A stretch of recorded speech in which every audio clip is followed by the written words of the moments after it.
Bueno, vamos a seguir pasando ejemplos de spots que causaron cierto conflicto en el proceso electoral, en la etapa de campañas, pues para discutirlos, ver cómo es que se configura la calumnia. En este caso, como ya vimos varios donde se configuraba la calumnia, pues creo que ya les adelanta el futuro. Pero vamos a ver otro tipo de spots.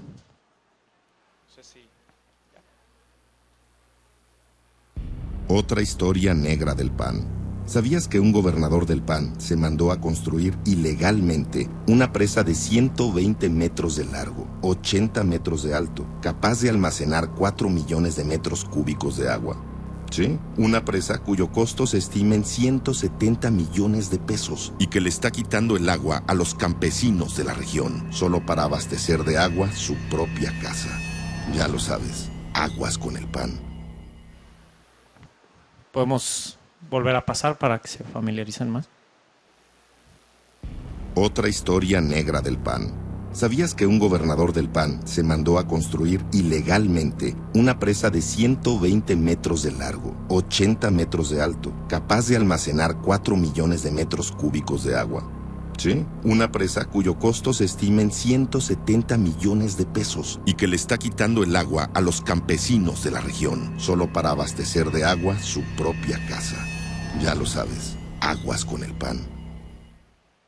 Bueno, este fue un pautado del PRI, que obviamente el PAN impugnó, pero lo chistoso aquí es que no impugnó el gobernador, porque obviamente no se hace alusión al mismo, sino se hace alusión a un gobernador del PAN, que en este caso pues obviamente se referían a Guillermo Padres, ¿no? El entonces gobernador de Sinaloa, Sonora, perdón. Por toda la cuestión esta mediática, no sé si tuvieron el conocimiento de que pues, el tipo ahí se andaba construyendo una presa en su rancho, ¿no? El caso es que, bueno, no sé cómo ustedes lo vean, si desde su perspectiva hay imputación de hechos o delitos falsos que puedan constituir calumnia y bajo ese supuesto se ordene bajar el spot. No sé si alguien piense que sí hay, piense que no hay, o ya de entrada nos vamos al resultado. Bueno, el caso es que el estudio que se hizo de este spot lo vamos a ir pasando por segmentos y le vamos a ir a dar stop, que es cuando te digo le pares. Otra historia negra del PAN. Stop. Bueno, sobre esta frase en particular, otra historia negra del PAN, pues en la sala especializada aludimos a coloquialismos mexicanos, ¿no? Hablar de algo negro, pues es hablar de algo indecoroso, que puede ser rudo, que puede denostar a alguien, pero no implica por sí mismo la imputación de un delito. Por lo tanto, es algo subjetivo que si bien, como les digo, lo negro, pues luego pensamos algo sucio, algo que no es decente, pues no necesariamente implica la comisión o de un delito o un hecho falso, ¿no? El gobernador del PAN se mandó a construir ilegalmente una presa de 120 metros de largo, 80 metros de alto, capaz de almacenar 4 millones de metros cúbicos de agua. ¿Sí? Bueno, en esta parte del spot, yo digo que es como la parte más importante porque se alude a la palabra se mandó a construir ilegalmente una presa. Tú dirías ahí, bueno, a este tipo ya le están imputando directamente la comisión de un delito falso que propiamente venía por los delitos de robo y despojo de aguas, que el robo de despojo de aguas incluso se prevé en la Ley General de Aguas. Yo hasta ahí me enteré de eso. El caso es que en la sala hablamos sobre connotaciones. ¿Cuál es la connotación de algo ilegal? Dijimos, bueno, algo ilegal pues puede ser principalmente pues la comisión de un delito, pero entre esas acepciones existen otras. Las ilegalidades no solo pueden ser penales, también pueden ser administrativas. Por lo tanto, si tú ves el spot como un ciudadano, no siempre, indefectiblemente, vas a llegar a la conclusión de que la ilegalidad que están suponiendo fue un delito, sino que pudo haber sido una ilegalidad administrativa, tal vez pues este cuate no cumplió con un requisito, con un permiso de la Secretaría de Medio Ambiente, tal. El hecho de que la palabra ilegalidad tenga varias connotaciones, pues hace que no se entienda directamente como la imputación de un delito. Bueno, si quieres Una ahí. presa cuyo costo se estima en 170 millones de pesos y que le está quitando el agua a los campesinos de la región, solo para abastecer de agua su propia casa. Ya lo sabes, aguas con el pan. Bueno, otra vez con la palabra aguas con el pan, regresamos a coloquialismos mexicanos, que aguas con el pan, cuando se refiere en México aguas, pues sí denota como una prevención, cuidado, ¿no? Pero pues eso tampoco implica la imputación de un delito o de un hecho falso. Y el hecho que se esté diciendo que le está quitando el agua a los campesinos, pues simplemente es la apreciación que el PRI está realizando sobre la actividad de un gobernador, sobre su función cuando fue mandatario estatal. Entonces, pues obviamente a través de esos principales razonamientos, se declaró la inexistencia y se dejó que el spot estuviera al aire, ¿no? Ahí. Sí.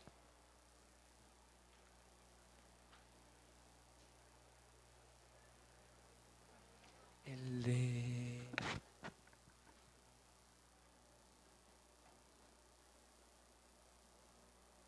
Los sonorenses piden a Claudia Pavlovich que aclare los señalamientos dados a...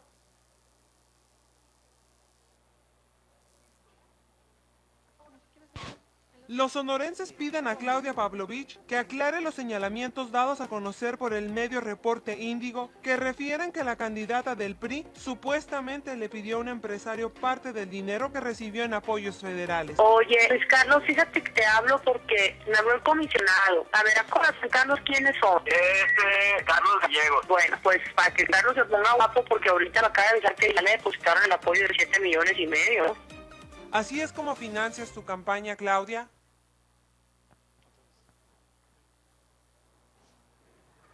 Los sonorenses piden a Claudia Pavlovich que aclare los señalamientos dados a conocer por el medio Reporte Índigo que refieren que la candidata del PRI supuestamente le pidió a un empresario parte del dinero que recibió en apoyos federales. Oye, Luis Carlos, fíjate que te hablo porque me habló el comisionado. A ver, a corazón, Carlos, ¿quiénes son? Carlos Gallegos. Bueno, pues para que Carlos se ponga guapo, porque ahorita me acaba de avisar que ya le depositaron el apoyo de 7,5 millones. ¿Así es como financias tu campaña, Claudia? Ya, bueno, antes que nada, no sé si alguien quiere opinar algo, si considera que hay calumnia ahí, si, bueno, es duro, fue duro el spot, parece que de hecho Claudia Pavlovich cuando lo impugna dice que aquí hay calumnia porque le están implicando el delito de extorsión, que básicamente es la frase póngase guapo, ¿no? Póngase la del Puebla, en otros términos. Pero bueno, el caso es que en este spot venía por dos infracciones, es el uso indebido de la pauta y la calumnia. El uso indebido de la pauta se declaró fundado, pero se hizo una construcción normativa a partir del derecho constitucional que tenemos todos los mexicanos a la inviolabilidad de las comunicaciones privadas, ¿no? Sabemos que la Constitución dice que nuestras comunicaciones son privadas salvo que exista nuestro consentimiento expreso para que se divulguen. En ese sentido, como pues no existía obviamente el consentimiento expreso de Pavlovich para que difundieran esta conversación, por lo tanto se dijo que al haber integrado esta ilegalidad dentro de la pauta del Partido Acción Nacional, por lo tanto actualizaba el ilícito del uso indebido de la pauta, que pues obviamente el uso debido de la pauta pues atiende a la etapa del proceso. Si estamos en intercampañas, pues la publicidad de los partidos debe ser genérica, informática. Si estamos en campaña ya, pues ya debe ser dirigida a obtener el voto, a presentar la ideología política y tal.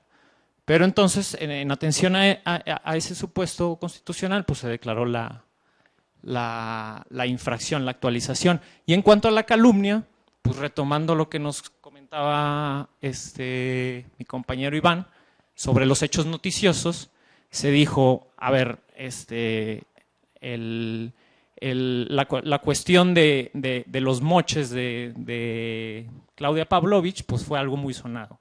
Fue algo que tomaron los medios, fue algo que fue materia de la revista Reporte Índigo, fue portada y pues por lo tanto, al estar en el ámbito de lo público, pues es válido hacer cuestionamientos sobre eso, ponerlo ante la ciudadanía para que la ciudadanía, en base a eso, pues tenga un voto más informado, más crítico y pues decida su opción política, ¿no?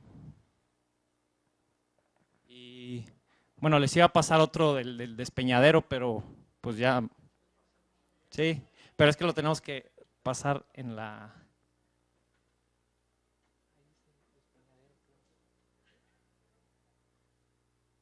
Es sobre otro ilícito, estos actos anticipados de campaña.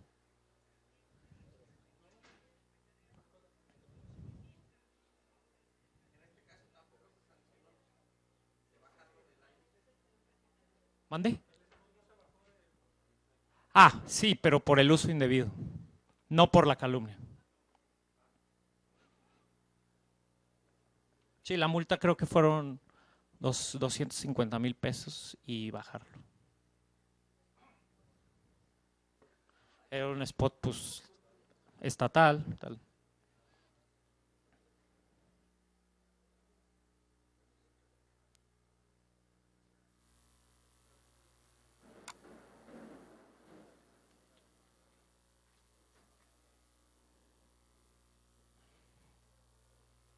Lo advertimos, dijimos que nos iban a llevar al despeñadero, pero estoy optimista. Ahora hay un despertar ciudadano y es de sabios cambiar de opinión y vale más tarde que nunca. Vamos a volver a tener en nuestras manos el destino de nuestras familias y el destino de México. Morena es el camino. En Morena tu voto sí vale. Morena es la esperanza de México.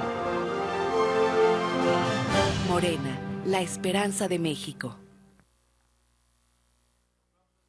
Lo advertimos, dijimos que nos iban a llevar al despeñadero, pero estoy optimista.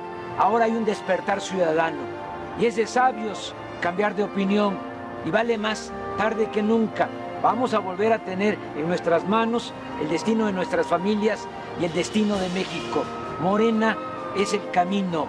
En Morena tu voto sí vale. Morena es la esperanza de México. Morena, la esperanza de México. Bueno, en esta queja promovida en contra del partido político Morena y su dirigente nacional, Andrés Manuel, venía principalmente por actos anticipados de campaña. El contexto de este spot son intercampañas. Andrés Manuel participando como dirigente nacional, no como candidato a ningún puesto de elección a nivel federal. Y tanto, bueno, como les dije, los denunciados eran Andrés Manuel y el partido político Morena. La única infracción que se tuvo por actualizada fueron los actos anticipados de campaña del partido, no de Andrés Manuel, porque pues, si tomamos en cuenta, pues, los elementos son el temporal, el personal y el subjetivo, pues el personal y el temporal, por el contexto que les doy, se actualizaban pues, automáticamente. Y el subjetivo, la sala se pronunció en el sentido que la frase "en Morena tu voto sí vale" era un llamamiento expreso solicitando el voto antes del inicio de las campañas. Para mí existe, después de esa frase, hay otra que también debió implicar actos anticipados de campaña, pero creo que...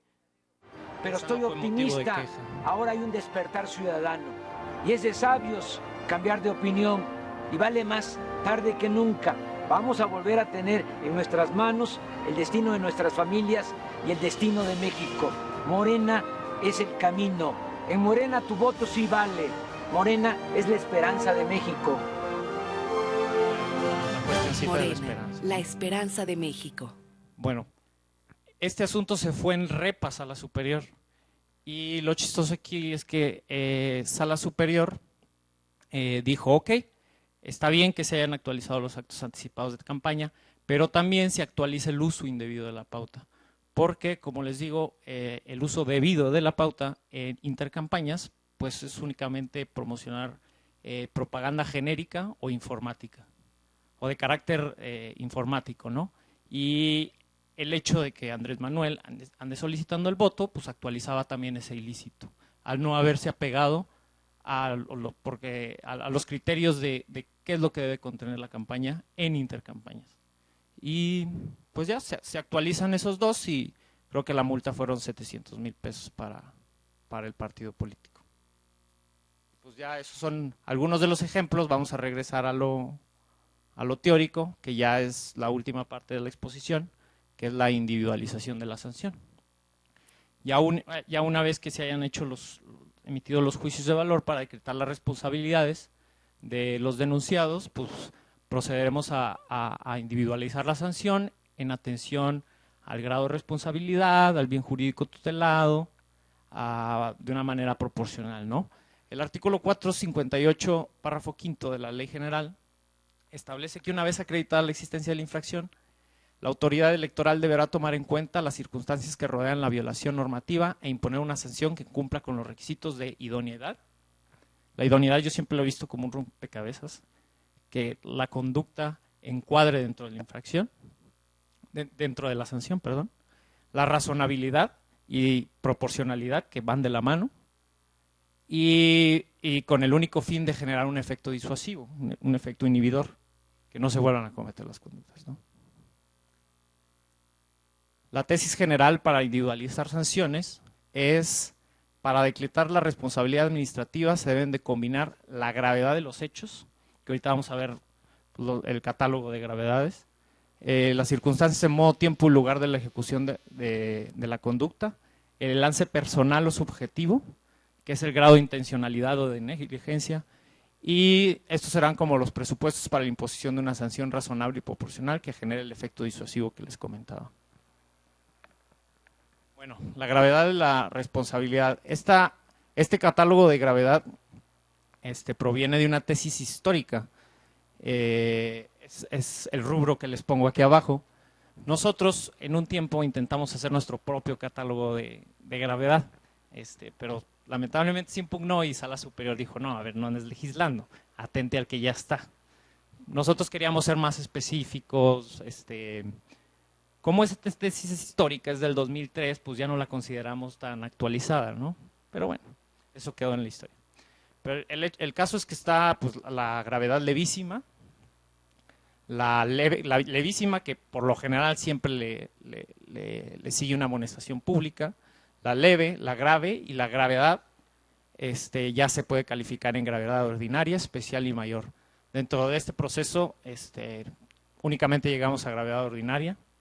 Yo creo que sí hubieron casos que debimos de haber subido a gravedad especial. No los hubo, pero bueno.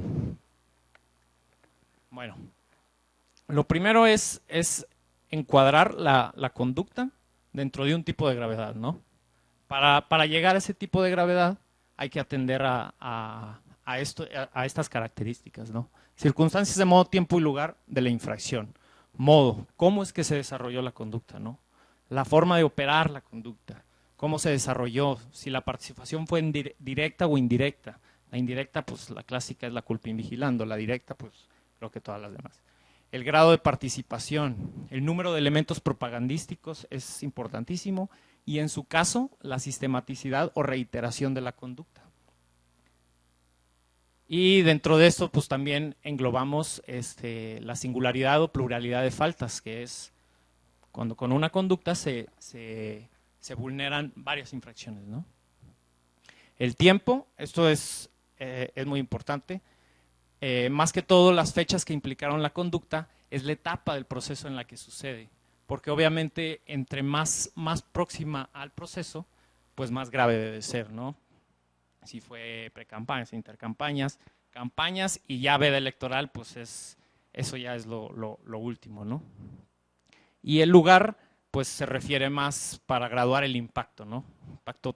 Tuviste un impacto municipal, estatal o nacional. La singularidad o pluralidad de las faltas, como les mencionaba, a partir de una misma conducta se vulneran dos infracciones, que es el caso AMLO del despeñadero que les acabo de mencionar, que con el mismo spot pues se actualizó el uso indebido de la pauta y los actos anticipados de campaña por la frase esta de en Morena, tu voto sí vale. Condiciones externas y los medios de ejecución. Las condiciones externas están entendidas siempre como el contexto de la falta. Y aquí siempre se ha asociado si la sistematicidad y la reiteración pues le dan un plus a esa infracción, ¿no?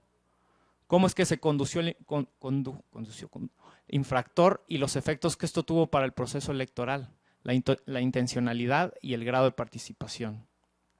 Aquí tuvimos un caso muy importante que es el caso Verde y Televisa, donde en el contrato para difundir los informes de gobierno de varios de los servidores públicos del Partido Verde se estableció una cláusula contractual que decía que Televisa, que el Verde absorbería todas las consecuencias legales derivados de algún posible incumplimiento de la norma. Obviamente se le dijo que pues, una cláusula contractual no puede ir más allá del cumplimiento de la ley, ¿no? El cumplimiento de la ley es orden público y de interés social, y por el contrario, la corresponsabilidad atiende a que cada contratante asume la responsabilidad en el ámbito que le corresponda. El monto del beneficio, lucro, daño o perjuicio. Bueno, en este caso yo me dirigí más, por ejemplo, a la infracción de contratación. Por ejemplo, para calcular el monto del beneficio, pues es muy difícil decir cuánto te beneficiaste con una sobreexposición. Pues sí, pues puede ser gradual, pero para hacerla en términos más concretos, se puede aludir al monto de lo contratado o monto de lo erogado en la propaganda como parámetro objetivo para determinar el beneficio que obtuviste, ¿no? Con la propaganda declarada ilícita. Las condiciones socioeconómicas del infractor, las reglas generales, pues a los partidos, su condición socioeconómica o su capacidad económica atiende a lo que reciben anualmente como partido político nacional, o estatal en su caso, tanto por actividades ordinarias como las que reciben por el año electoral. Las personas físicas y morales, pues atiende obviamente a los ingresos comprobables que tienen ante el SAT, su utilidad anual, vaya. Aquí tuvimos un caso sui generis, el Bronco, se quiso pasar de listo y en una infracción que tuvo de varias, pues pedimos el informe al SAT y el Bronco reporta en ceros. Reporta que el 2014 no tuvo un solo peso de ingresos.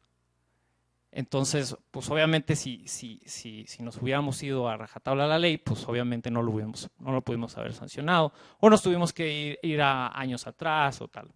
Pero el caso como Bronco ya era si bien había un GIN interpuesto o ya estaba vía JRC, el caso es que el Bronco ya era el candidato electo, ¿no? en el estado de Nuevo León. Por lo tanto se dijo, bueno Bronco, ya sé que no tienes dinero, supuestamente, pero para que la pagues y para hacer para darle funcionalidad a mi sentencia, te la voy a cobrar 3 meses después de que entres al cargo.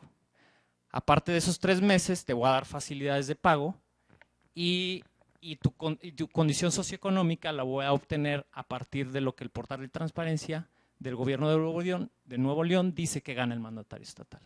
Entonces, pues ahí le hallamos una forma de pues darle vuelta a esta pues no sé quién lo asesoró al Bronco para que saliera de cero, ¿verdad?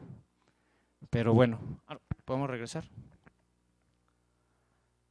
Hubo otros casos en el que solo teníamos acceso a un año diverso al en que se impuso la sanción.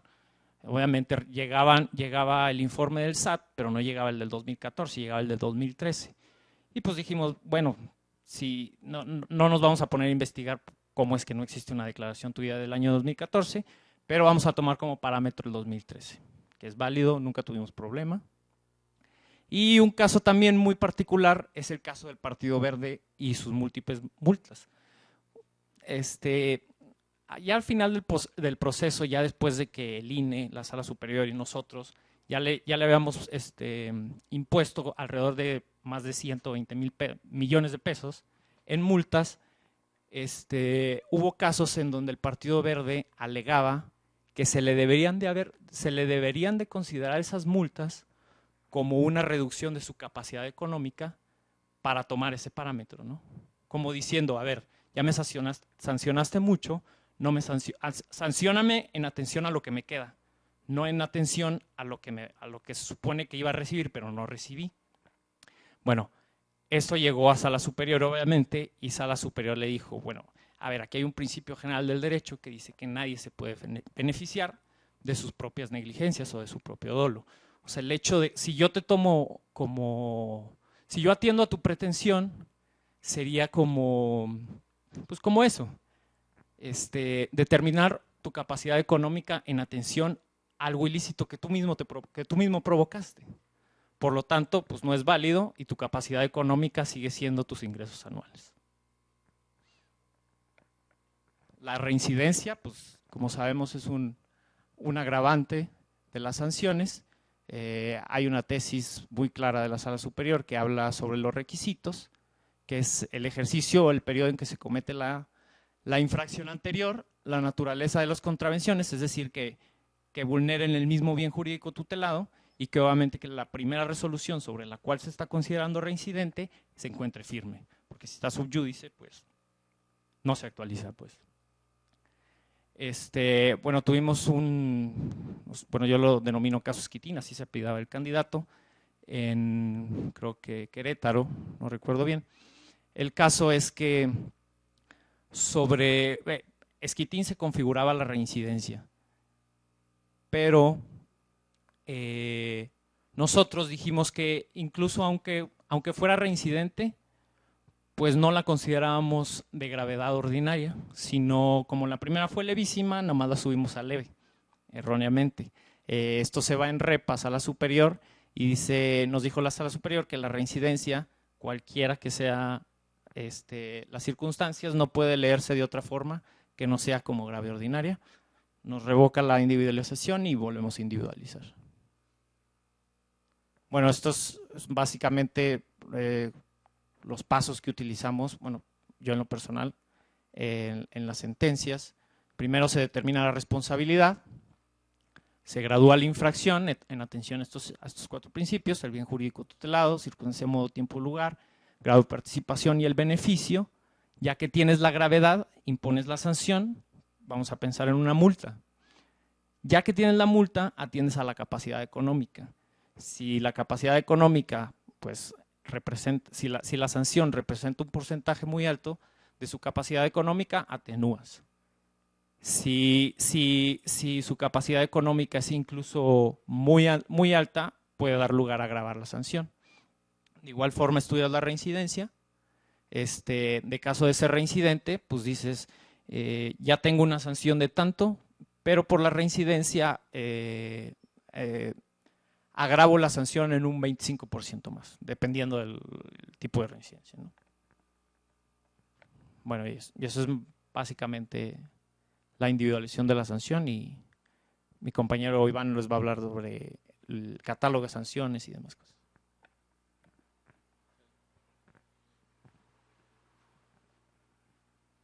Sí, un poco retomando las ideas de Rodrigo, pues esos son, digamos, los requisitos básicos para individualizar la sanción, pero no, digamos que no los vean como una receta, ¿no? Sino más bien hay que atender como que al caso particular, y comentarles que pues esos requisitos de individualización surgieron a raíz de asuntos que resolvió en su momento el INE, en donde sancionaba a TV Azteca, y lo que la Sala Superior exigía era que individualizara la sanción tomando en cuenta, por ejemplo, como eran temas de radio y televisión, se tenían que tomar en cuenta, por ejemplo, temas como la cobertura. Era complicado, les voy a decir por qué, porque había concesionarias que tenían una cobertura, por ejemplo, que bañaba, no sé, 5 municipios del estado, que estaba integrado, no sé, por 25 municipios. Entonces era una problemática hacer, llegamos por ejemplo inclusive a decir, bueno, si el monto máximo de la sanción a una concesionaria es tanto, vamos a considerar que ese supuesto lo aplicaríamos en un caso de un impacto nacional. Pero acá como está haciendo un impacto en un estado, pues vamos a sacar la división en 32 estados, ¿no? Contemplando al DF. Oye, pero fíjate que no está bañando a todo el territorio del estado, sino nada más a X distritos del estado. Y el estado está conformado por tantos distritos. Entonces imagínense, había que estar haciendo con pinzas ahí para tratar de que fuese proporcional la sanción. Y finalmente queremos compartirles el tema de tipos de responsabilidad, que tenemos responsabilidad directa o indirecta, llamada culpa invigilando, y como caso comentarles el SUBRAC 419-2012 y acumulados, en donde la Sala Superior fija ciertos requisitos para atribuir responsabilidad indirecta. Les voy a platicar el caso. Era un candidato, eran las contiendas internas del PRD apenas.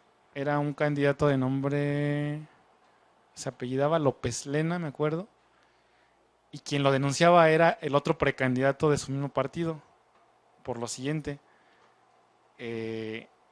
Este López Lena, precandidato del PRD, les digo, tenía una serie de concesionarias de radio en el estado de Oaxaca.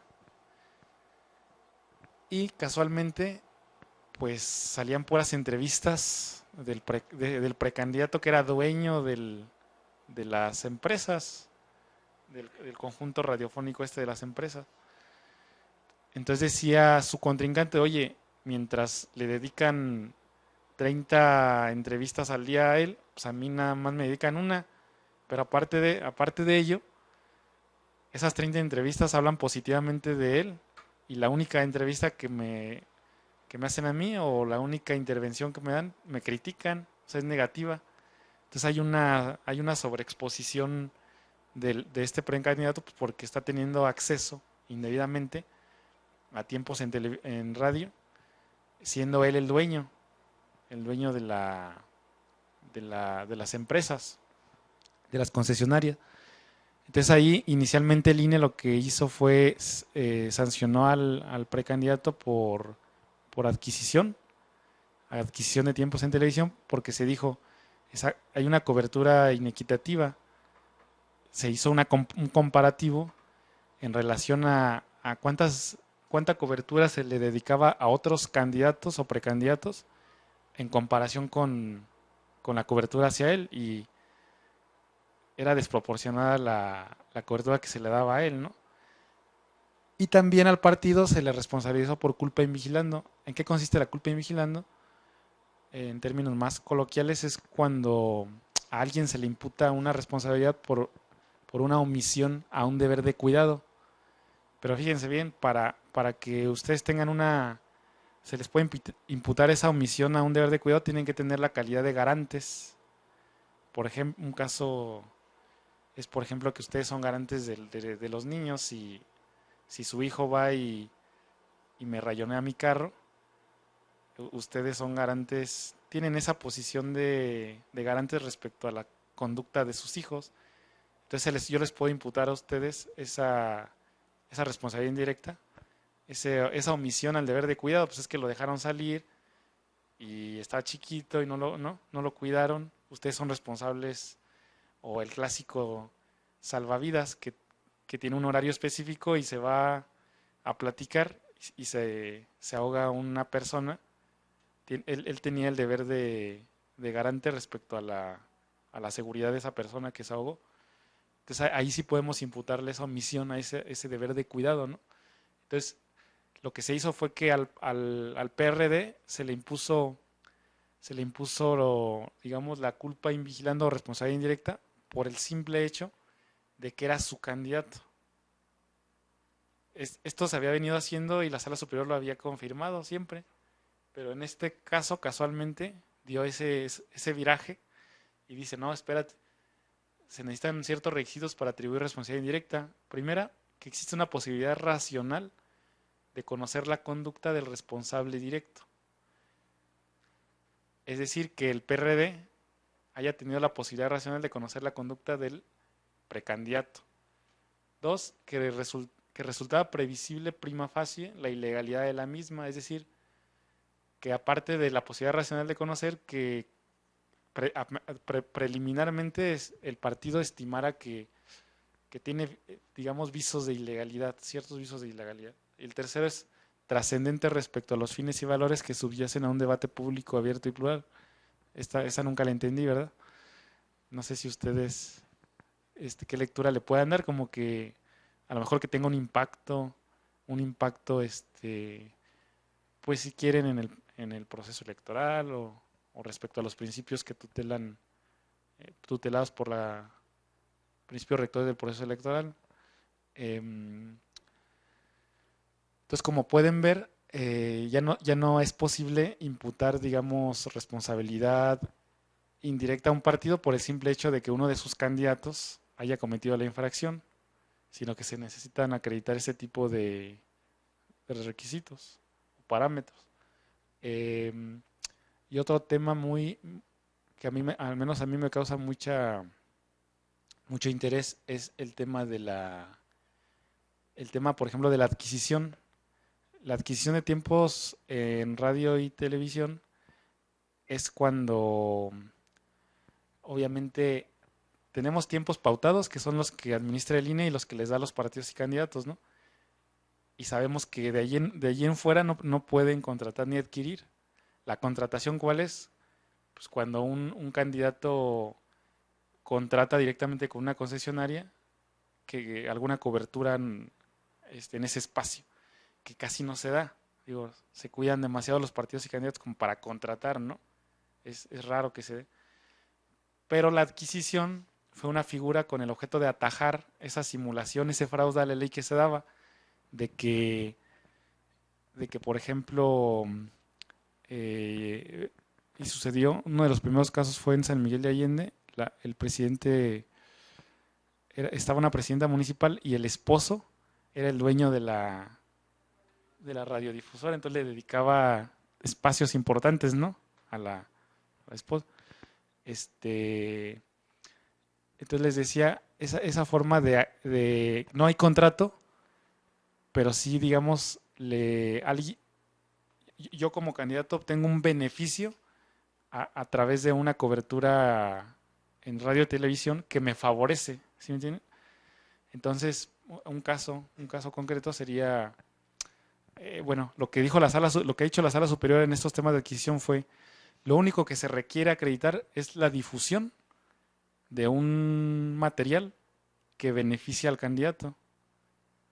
Es decir, fíjense, ustedes son candidatos a un cargo de elección popular y de repente una concesionaria de radio y televisión les dedica a ustedes un promocional a un espacio en donde se diga, por ejemplo, vamos juntos a apoyar o vamos a darle el voto a fulanito de tal, porque será nuestro próximo diputado, presidente o gobernador, lo que ustedes quieran. Y lo que dijo la Sala Superior fue, para acreditar la adquisición únicamente se requiere acreditar la difusión y que esa difusión le cause un beneficio al candidato. Entonces yo me pregunto, y dije, bueno, si alguien me quiere hacer la malobra, va y contrata o le pide a la radiodifusora que hable bien de mí, y a mí ya me imputaron la responsabilidad de adquisición sin yo tener nada que ver. Y fíjense, es una especie de responsabilidad objetiva. Les voy a decir por qué. Porque no se requiere acreditar que yo haya tenido participación o intención en la difusión de ese material. Entonces yo les comentaba en una de los seminarios que teníamos con los consejeros del INE, yo les decía fíjense, ya tenemos responsabilidad objetiva en materia electoral, es como la responsabilidad objetiva en materia civil, que si ustedes tienen una maquinaria o animales peligrosos. Saúl tiene, no sé, un toro en su corral, se le escapa el toro y va y cornea a ciertas personas, pues Saúl es responsable. Va a decir Saúl, oye, pero pues yo nunca quise que mi toro fuera a torear así. La responsabilidad por eso se llama objetiva, no le importa la subjetividad de Saúl. Entonces fíjense, en materia electoral, trasladado esto es, pues no me importa si el candidato tuvo la intención o no de que se hablara bien de él en ese espacio. Lo importante es que se difundió y se habló bien de él y ya, eres responsable de adquisición. Entonces, como si se fijan, deja cierta duda esa imputación, ¿no? Al menos a mí sí me deja muchas dudas. Y hasta la fecha, pues no se ha modificado el criterio, sigue vigente ese criterio derivado de varios raps. Y ¿qué horas son, Pablo? 5. Antes de terminar, quisiera pues pedirles si tienen comentarios, alguna. Sí, respecto de. Ahorita te pasan.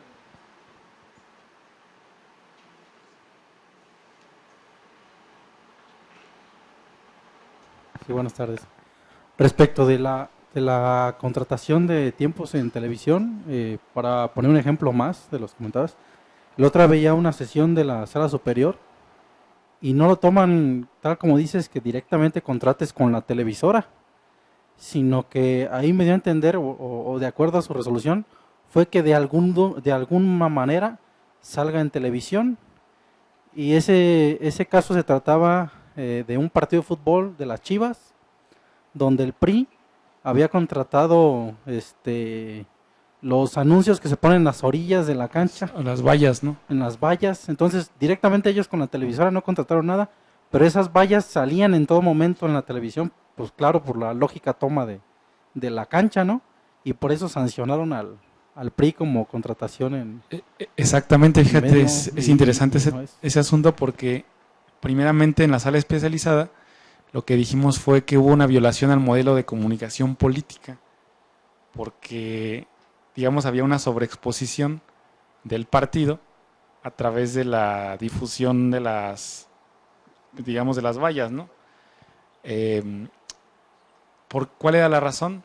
Nosotros decíamos que porque, digamos, era evidente que las partes sabían que esa contratación iba a llevar a que la publicidad de las vallas se iba a ver en televisión.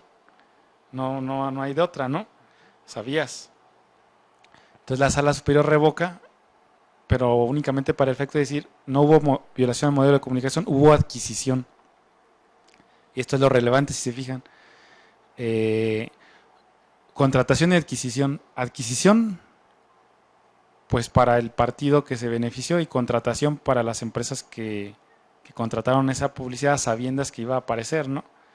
Entonces sí es un criterio interesante. De hecho, a raíz de ese asunto que tú viste, acaba de salir, todavía no se publican en la Gaceta, pero yo creo que en unos días, un par de tesis que tiene que ver que hay contratación y adquisición por la publicidad ubicada en las vallas en los partidos de fútbol. Yo creo que en un par de días va a salir publicada.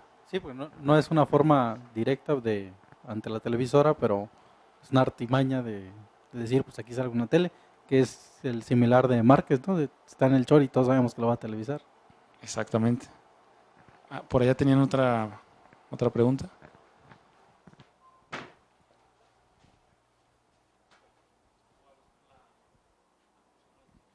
Sí, muchas gracias. Muy buenas tardes.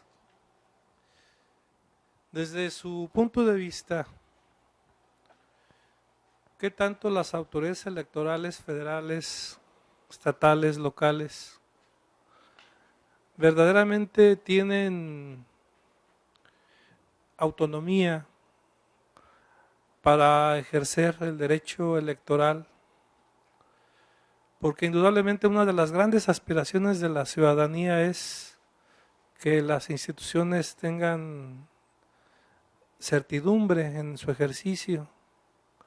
pareciera ser que la autoridad electoral sanciona de manera subjetiva y parcial, y eso genera en la ciudadanía poca confianza, poca credibilidad. Luego, con el paso de los años, resulta que quien era la autoridad local, estatal o federal es el candidato para una responsabilidad pública, popular. Y entonces, como que las cosas estaban ya torcidas. ¿Qué tanto la reforma electoral verdaderamente le da autonomía a las autoridades en los diferentes órganos de jurisdicción? Pues precisamente una de las finalidades de la reforma del año pasado fue que, por ejemplo, con la designación de los consejeros de los OPLES por parte del Consejo General del INE, ¿qué es lo que se buscaba? Como si se fijan, es extraer del ámbito local la designación de los consejeros para garantizar la imparcialidad, porque hubo, la verdad no, yo no puedo generalizar, pero hubo creo que un par de casos, no sé si en Veracruz o no sé dónde, que digamos se prestaba mucho a esa vinculación entre el gobernador y el partido, digamos, que ostentaba en ese momento el poder, y los consejeros, ¿no?, que se nombraban. Entonces, ¿qué es lo que se pretendía con la reforma? Pues obviamente que el INE designa a los consejeros del OPLE. Entonces hay una cierta centralización que hay que valorar. Yo como que soy estoy más inclinado hacia el federalismo, ¿no? Dar más autonomía a los estados, pero si fijan acá, se les quita autonomía a los estados para garantizar esa imparcialidad. Entonces, ¿qué valor queremos proteger más, el federalismo o la imparcialidad de los consejeros, ¿no? Y la otra cuestión sería que, al menos en experiencia personal que yo tuve en el instituto y ahora acá en la sala regional especializada, pues la verdad es que yo nunca miré, digamos, alguna conducta irregular. Por ejemplo, nosotros desahogábamos asuntos relacionados con el presidente de la República, iban los abogados a las audiencias con todos los partidos políticos, y yo nunca me enteré, siendo que, digamos, yo estaba en mis manos la resolución, por ejemplo, de que me invitaran a comer o algún tipo de conducta que se viera un poco irregular, ¿no? Y por ejemplo, eso al área jurídica nos tenía con la conciencia muy tranquila, porque sabíamos que el trabajo que nosotros, digamos, enviábamos al Consejo General era un trabajo técnico jurídico, y no estaba, digamos, contaminado por sesgos políticos. Así como estamos aquí, nos poníamos a ver los spots y cómo ven, qué precedentes hay, etcétera, y llegábamos a la solución más jurídicamente más correcta, ¿no? Pero no a alguna cuestión de allí de parcialidad, etcétera. Y ahora, por ejemplo, acá en la sala regional especial es inclusive más estricto, porque si se recibe algún alegato de oídas de alguna opción política, pues son los 3 magistrados. De hecho, les comentaba que ya dejó ser tan incentivo esa cuestión que ya ni van, porque saben que no los tomamos en cuenta, que lo que nos digan en el expediente, pues eso se verá reflejado en la resolución. Si no nos dicen algo que nos están planteando vía alegatoriedad, pues no existe, ¿no? Entonces, un poco concluyendo con la respuesta a su cuestionamiento, pues creo que es la reforma, bueno, y aparte con la designación de los magistrados electorales locales, pues la hace el Senado. Entonces centraliza también la designación de los magistrados de las electorales de las entidades federativas. ¿En busca de qué? Pues de fortalecer esa imparcialidad y comentarles, al menos en el ámbito de la justicia electoral, del Tribunal Electoral. El día de ayer les comentaba a los consejeros que en Europa, en la Unión Europea existe se llama la Comisión de Venecia. Entonces acaba de publicar recientemente el Tribunal Electoral, se llama el Tribunal Electoral bajo la lupa de la Comisión de Venecia. Esta Comisión de Venecia, ¿qué hace? Se encarga de revisar, digamos, que los países cumplan con ciertos estándares o parámetros para considerarlos, digamos, democráticos, ¿no? Y uno de los parámetros fundamentales es la justicia electoral. Y pues nosotros salimos muy, muy bien evaluados en el ámbito de la justicia electoral federal, al menos, ¿no? Entonces, pues creo que sí tenemos instituciones electorales, tanto administrativas como jurisdiccionales, como que pues sólidas, que obviamente hay cosas que mejorar, pues sin duda, ¿no? Sin duda. Y yo no me atrevería, digamos, a lo mejor por mi experiencia personal, a decir que hay en las resoluciones de las instancias administrativas o jurisdiccionales, como que hay sesgos políticos. Yo personal no los he visto. Digo, esa es mi experiencia personal, ¿no? A lo mejor usted tiene otra. Juan Carlos. Maestros Iván y Luis Rodrigo, una pregunta.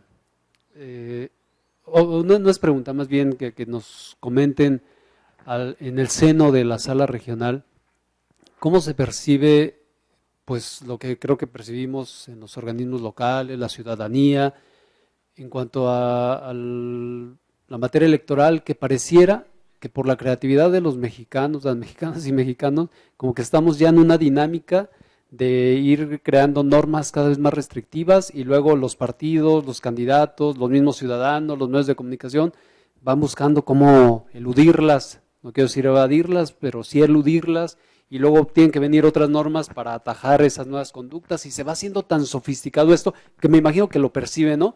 Pero que creo que pues nos lleva al infinito porque esto no va a acabar. Vienen otras normas como en materia penal y pues ahora le doy por este lado. Sí, mi reflexión está fuera de contexto, sí se percibe más o menos así en la sala regional y si no es así, pues creo que no habría que comentar nada más, pero si fuera así, ¿qué posibles soluciones hay a esto, a este fenómeno de estar creciendo la regulación y que creo que vamos muy, muy rápidamente hacia una sobreregulación o ya estamos en ella y que no resuelve los problemas de fondo de la democracia mexicana?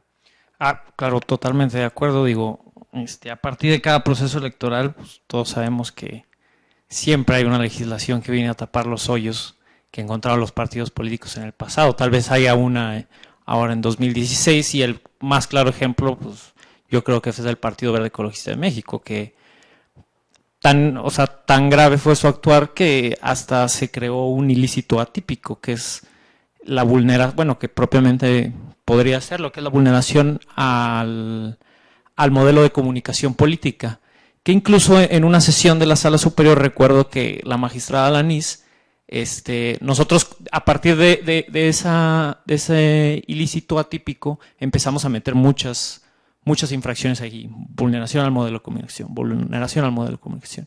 Y Sala Superior en una revocación que nos dijo, a ver, la vulneración a ese ilícito atípico lo creamos para lo que hizo el Verde, que eso de andar difundiendo los informes de gobierno de manera escalonada para lograr una sobreexposición del partido previo a las elecciones, pues es algo que se nos salió de nuestras manos. No hay un tipo administrativo perfecto que encuadre en esa infracción, pero pues totalmente concuerdo contigo. Siempre los actores políticos van a estar tratando de dar la vuelta, tratando de darnos la vuelta a nosotros y a las leyes, pero pues creo que es donde entramos nosotros, ¿no? Donde entra nuestra función, la función de los órganos jurisdiccionales para tratar de mantener más que todo la equidad. Sí, Claro. Perdón, un comentario más. ¿Y no creen que la solución más bien esté en otra parte? No digo que no esté bien lo que está haciendo la justicia electoral y los órganos administrativos, pero si los problemas, por ejemplo, del clientelismo es pues que hay mucha gente pobre, pues bueno, vámonos de raíz sobre la pobreza, que sería otro tema, ¿no? Pues, Ya. Que el enfoque tal vez lo estemos... no sea legislativo, pues. Sí, que sea de otro tipo de políticas públicas, o incluyendo también legislativo, pero en una parte, porque creo que ya nos enredamos, esa es mi percepción, ya nos enredamos en sobreregulación electoral y entonces estamos como desviándonos. Yo he escuchado, por ejemplo, al doctor Lorenzo Córdoba, al propio magistrado presidente de la Sala Superior, hablar sobre, por ejemplo, combatir la pobreza, combatir como problemas estructurales que no permiten que avance la democracia sustantiva, ya no tanto la formal o electoral. Hacia allá voy. No sé si es más, si ustedes pudieran tener como creo que lo tienen, el poder de ir moviéndose hacia esas líneas, llevando la democracia también hacia ese lado, impulsando a través de las resoluciones el respeto a derechos humanos que están en la base de una democracia real, como el derecho a la igualdad material, la igualdad ahora de la paridad de género, etcétera, etcétera. O sea, moviéndose hacia unos rumbos distintos a los que creo que de unos años para acá se han seguido y que nos tienen un poco aprisionados y que parece que no nos llevan hacia un puerto muy bueno. Eso es mi opinión personal. Sí, digo, totalmente de acuerdo, Juan Carlos. Se ha visto que, yo creo que es más sociológico inclusive el fenómeno, porque se ha visto que países, obviamente de primer mundo, no tienen sobreregulación, es decir, que entre menos leyes tienen, casualmente hay mayor cultura de la legalidad. ¿Qué quiere decir? Que como en nosotros priva la cultura de la ilegalidad, ¿qué hacemos para atajar esas conductas ilegales? Pues crea leyes y reglamentos a diestra y siniestra. Entonces, como que en lugar de hablar bien de nosotros, habla mal. Digo, nosotros erróneamente pensamos que entre más regulación, entre menos recovecos dejemos, pues está mejor, porque así evitamos que vulneren la ley, pero siempre como es tan casuístico, siempre va a haber quien le dé la vuelta. Entonces, yo coincido contigo en que hay un trasfondo sociológico para mí que tiene que ver más con esa cultura de la legalidad. Sí, creo que si todos tuviésemos esa cultura mayor de la legalidad, creo que no habría necesidad pues de legislar tanto, por una parte, y la otra parte que tú mencionas es relevante, aunque tiene dos posturas, una conservadora y otra progresista en cuanto a la actividad jurisdiccional. La conservadora dice, pues total deferencia al legislador, tú juez no tienes por qué andar, digamos, ahí creando ilícitos atípicos, interpretando más allá de lo que el legislador, ¿no?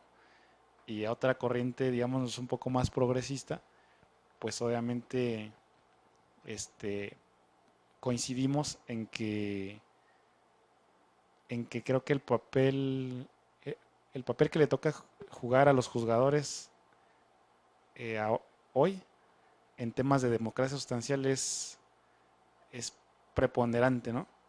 Porque sabemos que el legislador no puede o no quiere legislar, digamos, en temas sustanciales de derechos fundamentales, y muchas veces le toca al legislador. Inclusive yo siento que inclusive vamos a la saga en cuanto a actividad jurisdiccional progresista comparados con Colombia, Brasil, en donde, como tú bien sabes, los jueces, Corte Constitucional Colombiana, en Brasil también, a base de sentencias han movido políticas públicas, ¿no? En cuestión de salud, de educación, a que cierta persona, fíjense, en un caso concreto no tenía acceso a cierto medicamento en los hospitales, pues el juez, con base en la sentencia, obliga al Estado a destinar un presupuesto para que exista ese abasto de medicamentos, por ejemplo, para tipos de cáncer, etcétera, y así tengas acceso a la salud las personas, por ejemplo. Entonces, fíjense cómo a través de la actividad jurisdiccional se están creando políticas públicas que no serían posibles sin, digamos, con la sola esperanza de que el legislador fuese a cambiar, ¿no? Cosas que quisiéramos. Entonces, les digo, esto no es, obviamente es mi opinión personal, y tiene, digamos, posturas un poco más conservadoras y un poco más progresistas, ¿no? Sí, ¿no? Estaba a punto de hacer una pregunta muy similar a la del secretario ejecutivo, el licenciado Juan Carlos, en el sentido de que esta sobreregulación que algunos observamos, pues tiene una razón histórica de ser, o sea, ha sido en respuesta a movimientos sociales de protesta por lo que han considerado fraudes electorales, por ejemplo, en todos los niveles, que se ha ido incrementando como una bola de nieve la normatividad electoral.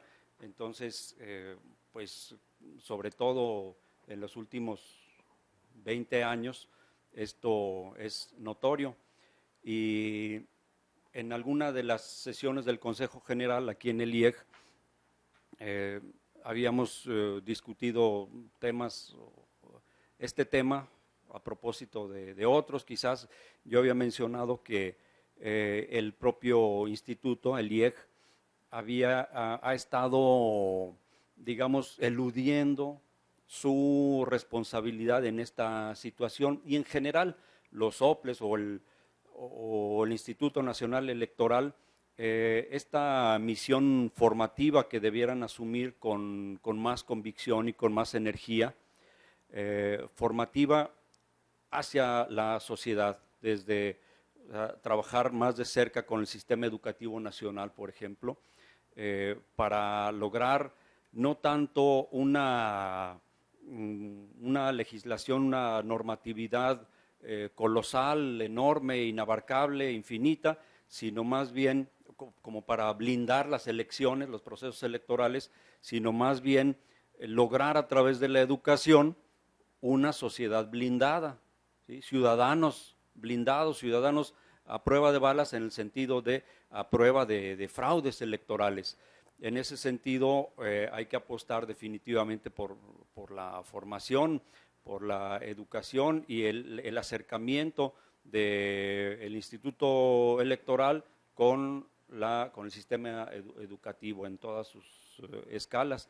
Creo que esa es una deuda que el IEG, pero el INE también tienen con la sociedad, porque si no, toda esta normatividad puede llegar a ser no solo inabarcable, sino inmanejable, incontrolable.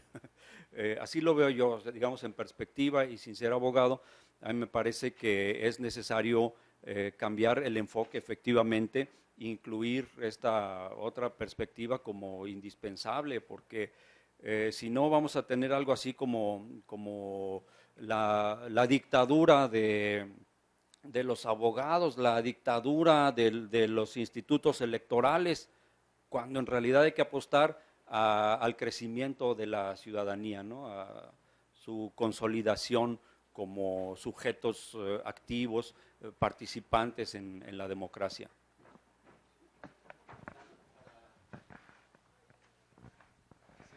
Como suele pasar en algunos cursos, el maestro y servidor luego intervenimos así con sentidos muy similares y surgen comentarios míos, luego de él, y yo quisiera comentar a todos los presentes, a ustedes también, y a usted, maestro, que estamos trabajando muy fuerte ahora en una estrategia estatal de educación cívica, porque con la reforma electoral los organismos públicos locales van a tener a su cargo la educación cívica, todos los organismos públicos.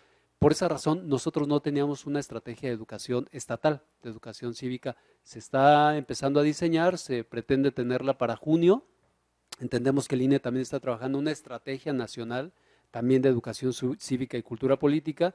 Y ya en Guanajuato existe una vinculación muy estrecha a través de un modelo educativo que se llama República Escolar, con la Secretaría de Educación, en la que pues nuestra intervención ahorita es muy limitada, solamente organizando la elección de un grupo ahí de jóvenes, de estudiantes de secundaria, que se llama República Escolar, igual que el modelo, y se está trabajando, pero la implementación de la estrategia estatal de educación cívica está comenzando, y en junio del año que viene, con el favor de Dios, la vamos a tener. Así es que creo que va a ser un trabajo muy intenso y que vamos a hacer de la mano de los partidos políticos.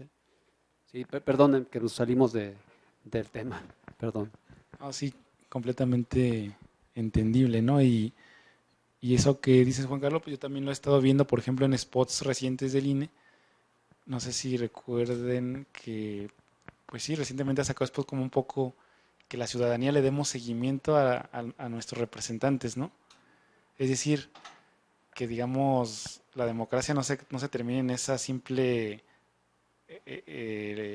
digamos, el meter la boleta a la urna y ya, nos olvidemos, sino que hay que participar para efecto de que nuestras decisiones pues también sean tomadas en cuenta por nuestros representantes. Creo que hacia allá debe ir encaminada esta educación, capacitación y educación cívica, que a lo mejor no depende todo de los soples, pero sí, al menos sí aportan ese granito de arena, que sí, creo que sí tendría que ampliarse la cobertura, como dice el maestro, al ámbito educativo, ¿no? Porque es el que nos brinda la educación formal. Y bueno, yo ya como opinión personal, yo me acuerdo de haber llevado civismo en la secundaria y pues para mí sí era una asignatura relevante, ¿no? Veías temas relacionados con la cultura de la legalidad, con instituciones, y creo que la suprimieron, la materia de civismo, y creo que sí hace falta, digamos, aumentar nuestro civismo, tanto oficial como extraoficial, ¿no? Acá en la familia y en la sociedad. Y ¿alguna otra pregunta, Saúl? Lo que menciona el licenciado Francisco Zavala es bien importante, la autonomía de las instituciones para ejercer sus facultades. Coincido en que se ha dado con la reforma un centralismo. Ahora con lo que comentabas de que efectivamente el Consejo General del INE es quien designa a los consejeros los consejeros de los OPLES, porque anteriormente se daban el caso, o se podía dar el caso, de que el partido o el gobernador en turno en el poder pudiera meter la mano para que estuviera como consejero alguno de que simpatizaban con él, con ellos, ¿no? Entonces eso le resta autonomía a los OPLES, a los institutos electorales de los estados, pero ahora hay que cuidar esa parte de que no suceda lo mismo en el centro, ¿no? En el centro quien está en el poder, que no ocurra lo mismo en los estados. De acuerdo, totalmente de acuerdo. Y respecto a este tema de la autonomía, pues es muy importante, efectivamente estamos trabajando en un programa muy hermoso que se llama República Escolar, en el cual yo he recibido grandes satisfacciones de estar en el contacto con los jóvenes de secundaria, capacitándolos y instruyéndolos en la educación cívica, para hacerlos comprometidos y responsables en su entorno, en su comunidad estudiantil, para que el día de mañana, conforme vayan avanzando en edad ellos mismos, sean igualmente comprometidos y participativos y responsables con su sociedad, con su comunidad, con su estado. Pero en la autonomía, ¿qué tan conveniente es trabajar de la mano con un programa que es del gobierno del estado, ¿no? Si el instituto es autónomo, creo que ahí también puede prestarse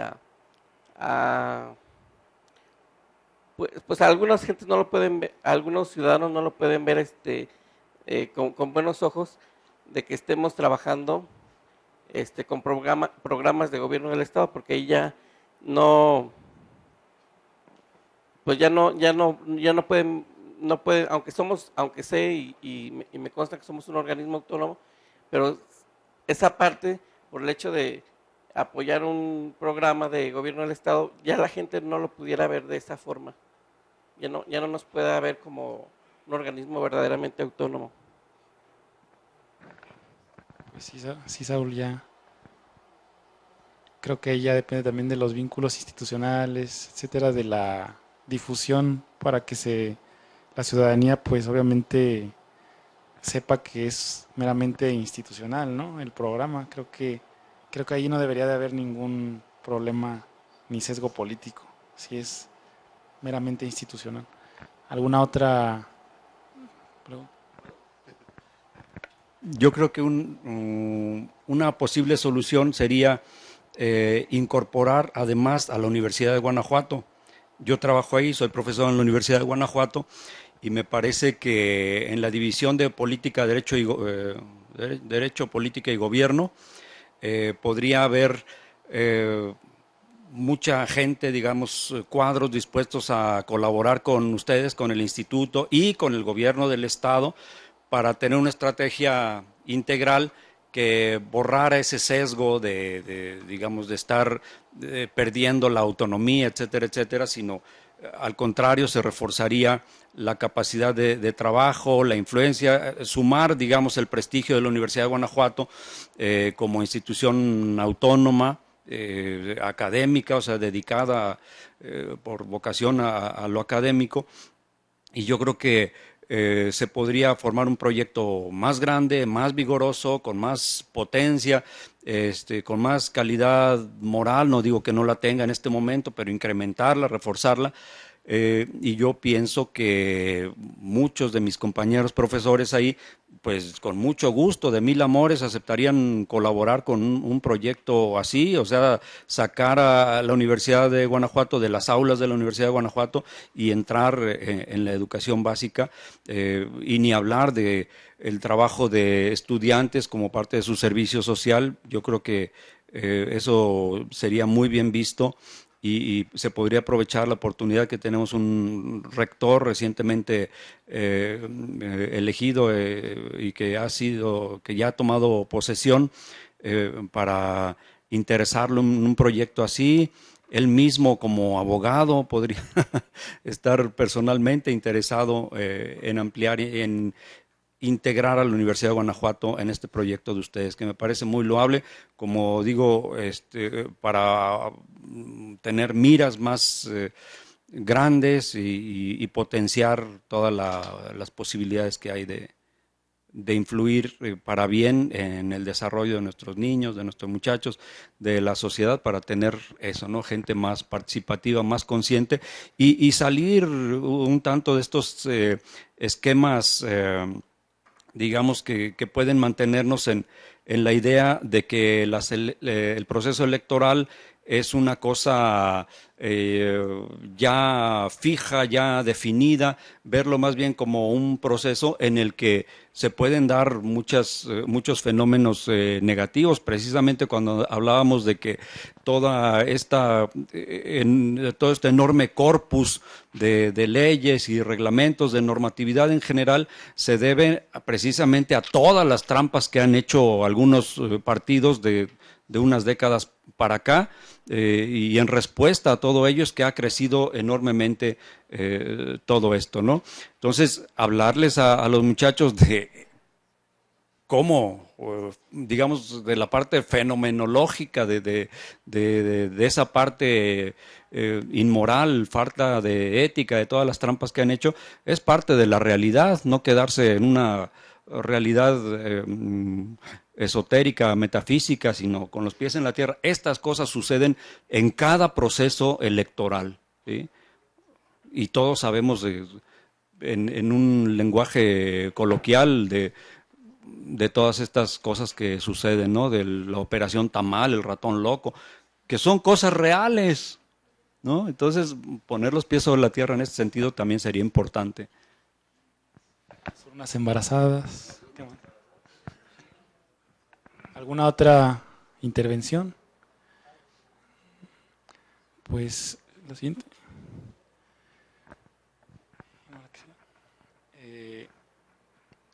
Bueno, ahorita le cedo el uso de la voz a Rodrigo por si quiere concluir con algunas palabras y en lo personal simplemente pues queremos agradecer su atención. Queremos particularmente dar las gracias pues por todas las atenciones recibidas por parte de los consejeros. A nombre, ahí te pedimos, Juan Carlos, que nos le doy las gracias al presidente del instituto, Mauricio Guzmán. Te agradecemos a ti, en tu carácter de secretario ejecutivo, a los consejeros miembros de la Comisión de Quejas y Denuncias, al maestro René Palomares, que tuvo que salir, al querido maestro Luis Miguel Rionda, al querido profesor Santiago López Acosta.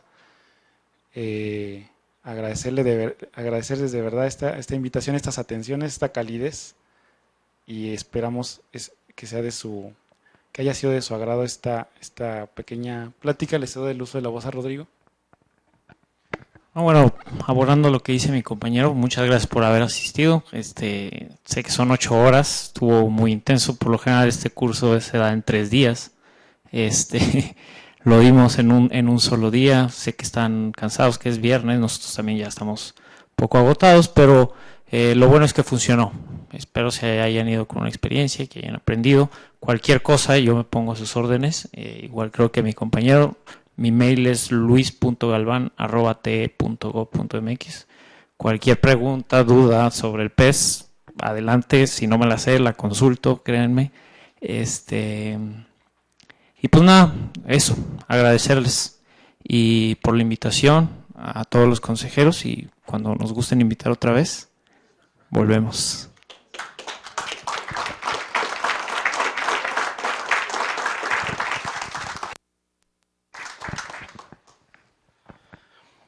Bueno, pues muchas gracias. La verdad les agradecemos mucho tanto a Iván como a Rodrigo su excelente aportación a este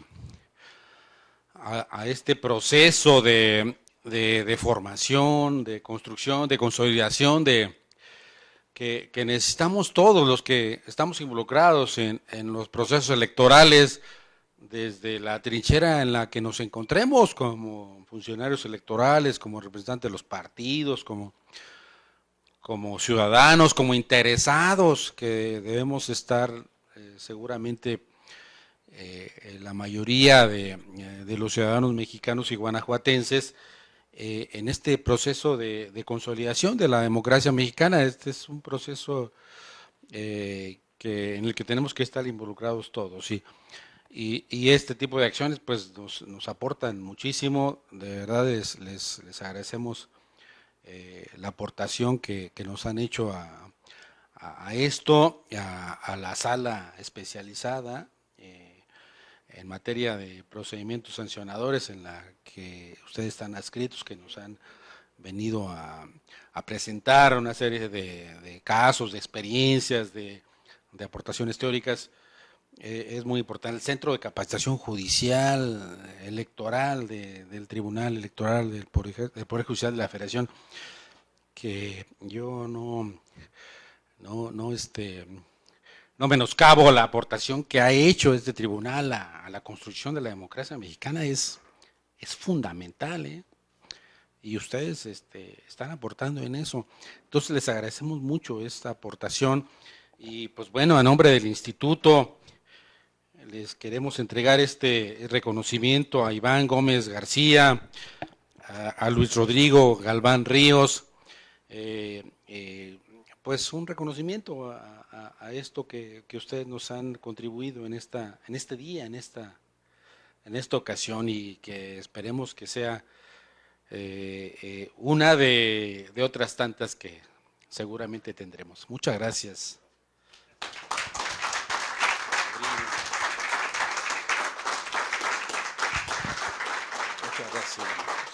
Muchas gracias, Rodrigo. Pues un presente a nombre del Instituto Electoral, con nuestro agradecimiento y por supuesto con nuestra consideración, nuestro cariño a ustedes, y un agradecimiento nuevamente a nombre de todos nosotros. Gracias.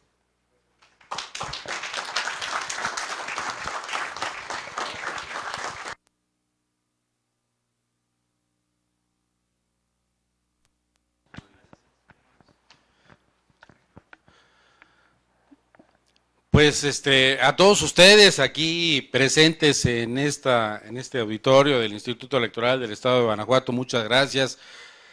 A quienes nos han seguido por internet, también les agradecemos su su atención y bueno, aquellos que se hayan registrado para tener una acreditación para este curso, pues en el transcurso de la próxima semana, seguramente hacia finales de la próxima semana, bueno, se les avisará con toda oportunidad el mecanismo de evaluación de este curso para que en ese sentido puedan obtener ustedes la acreditación correspondiente. Muchísimas gracias a todos ustedes, a los presentes y a los que están en vía remota, el favor de su atención. El Instituto Electoral del Estado de Guanajuato les agradece el favor de su atención. Muchas gracias y buenas tardes.